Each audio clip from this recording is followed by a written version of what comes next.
بسم اللہ الرحمن الرحیم اللہم صلی علی سیدنا و مولانا محمد النبی الامی وآلہ و صحابہ بارک وسلم صلاۃ و سلاما علیک یا رسول اللہ صلی اللہ علیہ وسلم۔ میں سید نعیم الدین اور یہ میرا چینل ہے سید نعیم الدین کی سدا بہار باتیں۔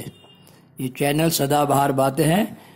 میرا کیٹھا چینل ہے 4K سید نعیم الدین، سدا بہار باتیں، اولیاء اللہ نمبر ابھی میں ڈال رہا ہوں۔ حضرت الف ثانی رضی اللہ تعالیٰ کی کتاب واقعات ہیں، بگننگ چیپٹر چل رہا ہے، انٹروڈکشن ہے، یہ پارٹ 13 PART پارٹ 13۔ اس میں یہ واقعہ مجھے الف ثانی رضی اللہ کا آئے گا ڈیٹیلس میں، ہے نا۔ ابھی حضرت امام راضی کے واقعات میں بتا رہا ہوں۔ امام راضی نے کتنی اچھی دعا کی اللہ تعالیٰ سے۔ اور دیکھیے 900 سال پہلے سب خدا ہی بولتے تھے، خدا اللہ تعالیٰ کا صفاتی نام ہے، اب اس میں کتنا پیج لوگ لگا رہے ہیں، اللہ حافظ، الحمدللہ اللہ حافظ تو ہے ہی ہے نا۔ تو کیسے دعا کرے، اے خدا، اس میں ہے آپ سے کا نسبت چھپا ہوا ہے نا۔ بعد از خدا بزرگ تو یہ سنٹینس جو یہ یا خالق ہو یا باری ہو یا مصور ہو، یہ شعر جو بنایا گیا اس میں کیا لکھا گیا، بعد از خدا بزرگ تو یہ قصہ مختصر۔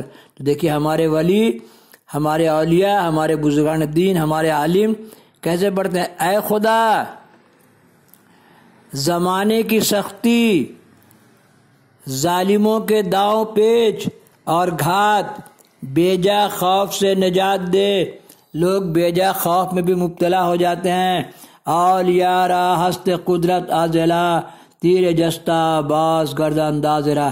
حضرت امام راضی رحمۃ اللہ علیہ کی تصنیفات سب سے بڑی خصوصیت اور خوبی یہ ہے کہ ان کی وجہ سے مسلمانوں کی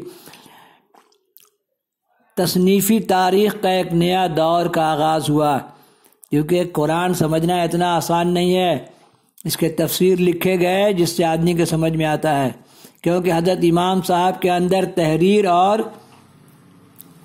بے باکانہ کلام میں ایک جذبہ شگفتگی اور اسرار معرفت الہیہ کا عنصر بھی شامل تھا۔ شمس العلماء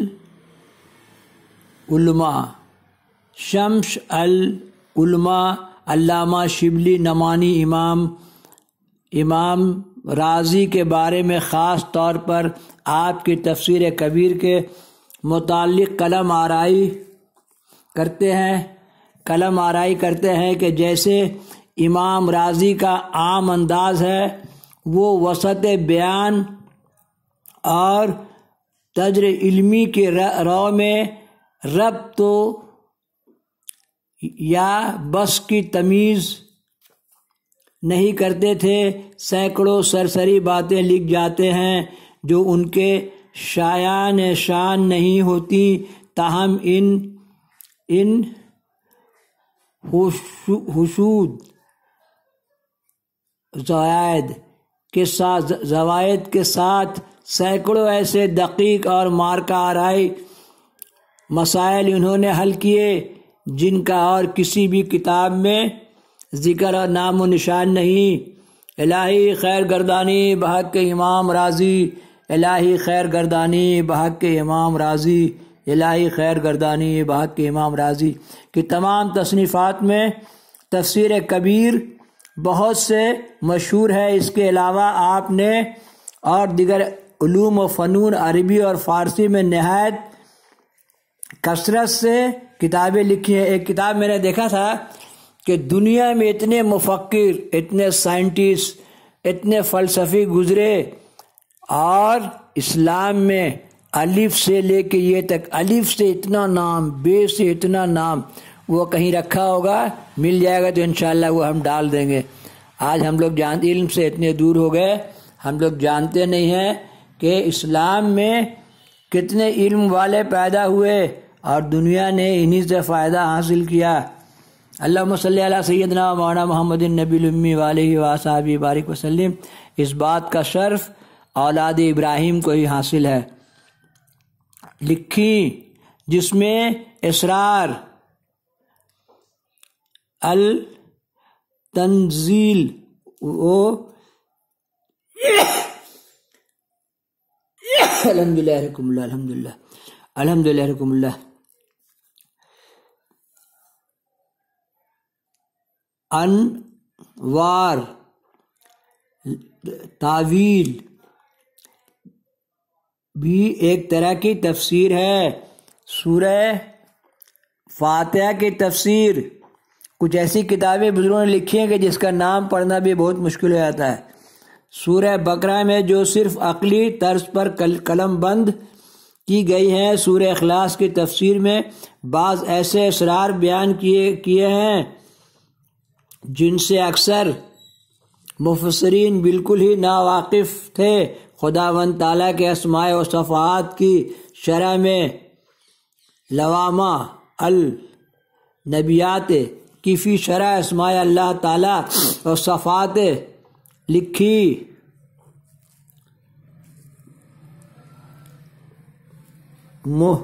موصلی یہ کتاب علم کلام کے اصول و فوائد کے موضوع پر لکھی۔ اربعین فی اصول الدین اس کتاب میں آپ نے علم کلام کے 50 اصول بیان کیے ہیں۔ یہ کہتا ہے بے علم آدمی اندھا ہے، علم حاصل کرو ماں کے پیٹ سے قبر کے پیٹ تک، اور جو علم آپ پڑھو گے اس کا فائدہ دنیا اور آخرت میں ہوگا، اور جن کو آپ یاد کرو گے امام زاری آپ سے محبت سے ملیں گے روز محشر کہ ہاں یہ میرا یاد، تو مجھے یاد کرے تو میں تجھے یاد کروں۔ اربعین فی اصول الدین اس کتاب میں اپنے علم کلام کے 50 اصول بیان کیے ہیں۔ نہایت العقول کتاب القضاء والقدر اثاثہ التقدس اس کتاب میں جسمانیات اور اس کی تمام امراض کا ذکر کیا گیا ہے۔ قرآن کریم میں بہت بیماریوں کا علاج ہے۔ ایک بابا تقریر کر رہے تھے کہ قرآن میں ہر بات کا علم ہے، اگر سرکار لوگ کی بکری بھلا جاتی تو قرآن سے تلاش کر لیتے۔ اللہم صلی علی سیدنا مولانا محمد النبی الامی علیہ وصحبہ وسلم، یا اللہ میری بکری مل جائے یا اللہ، ہے نا۔ تمام امراض کا ذکر کیا ہے۔ الطائف الغاثیہ دنیا اس کتاب میں ایک مسئلے میں پیغمبروں کی عصمت کو ثابت کیا گیا ہے۔ مطلب العالیہ یہ امام صاحب کی آخری کتاب ہے۔ رسالہ فی النبوت اس میں نبوت کے متعلق بہت ہی اہم مسائل کا ذکر ہے۔ مباحث مشرقیہ شرح عنون الحکمت الاحکام الاعلانیت فی العلوم السماویہ اس طرح آپ مختلف علوم فنون پر قریب 80 سے 84 کتابیں تصنیف کی ہیں۔ بولے عربی اور اردو میں کیا فرق ہے؟ بولے خالی ال لگاتے جائیے عربی ہو جائے گا۔ اللہم صلی علی سیدنا مولانا محمد النبی الامی، مانے علوم العلوم، علوم لکھا تو اردو ہو گیا، العلوم لکھا تو عربی ہو گیا۔ اللہم صلی علی سیدنا مولانا محمد النبی الامی علیہ وصحبہ بارک وسلم صلاۃ۔ اردو کیا ہے؟ اردو تمام زبانوں کے اچھے الفاظ نکال کے اردو زبان کو بنایا گیا۔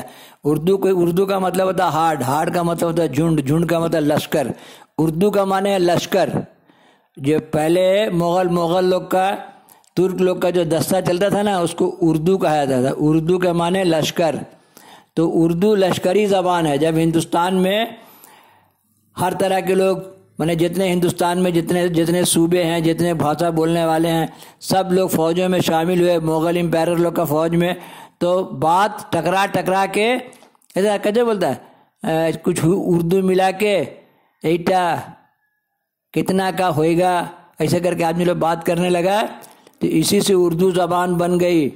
اردو زبان میں تمام علوم کے الفاظ ہیں، انگریزی کی بھی اب شامل ہو رہے ہیں، اچھی اچھی باتوں کو جمع کے اس لیے کہا گیا ہے کہ اردو ایک خوبصورت زبان ہے جس میں غزلیں نظمیں کتنی مشہور ہوتی ہیں۔ تو اردو کو پھر ہمارا بابا امیر خسرو رضی اللہ عنہ نے اردو کو اردو کی شکل میں ڈھالا اور اردو میں بہت سارے نظم نعت اور قصے کہانیوں کتابیں لکھی، اور اس طریقے سے آج 1000 سال میں اردو کی شکل ایسے ہو گئی۔ تو اردو ایک بڑی خوبصورت زبان ہے۔ حضرت امام رازی نے اپنے تصنیفات میں مختلف علوم کے متعلق ان لوگوں کے خیالات و مسائل سے فائدہ اٹھایا ہے جو آپ کے پہلے گزر چکے ہیں۔ اپنے بزرگوں کی باتوں سے فائدہ حاصل کرنا ہے اور اس علم و فن میں خاص طور پر شہرت و امتیاز رکھتے تھے۔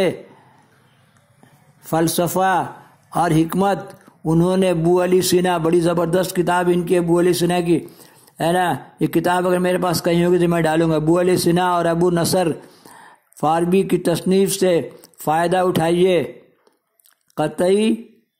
اور ان کا ابو علی سینا کتاب سیکس کے بارے میں بھی ہے، بڑی زبردست سیکس کی بیماری کا علاج وغیرہ بتایا انہوں نے۔ کفتی نے ان کے، یہ سب ہمارے فلاسفر لوگ ہیں، ڈاکٹر لوگ ہیں، ان کے بارے میں جاننا چاہیے۔ ارشاد ربانی ہے کہ اگر زمین و آسمان میں خدا کے سوا اور خدا ہوتے تو دونوں برباد ہو جاتے۔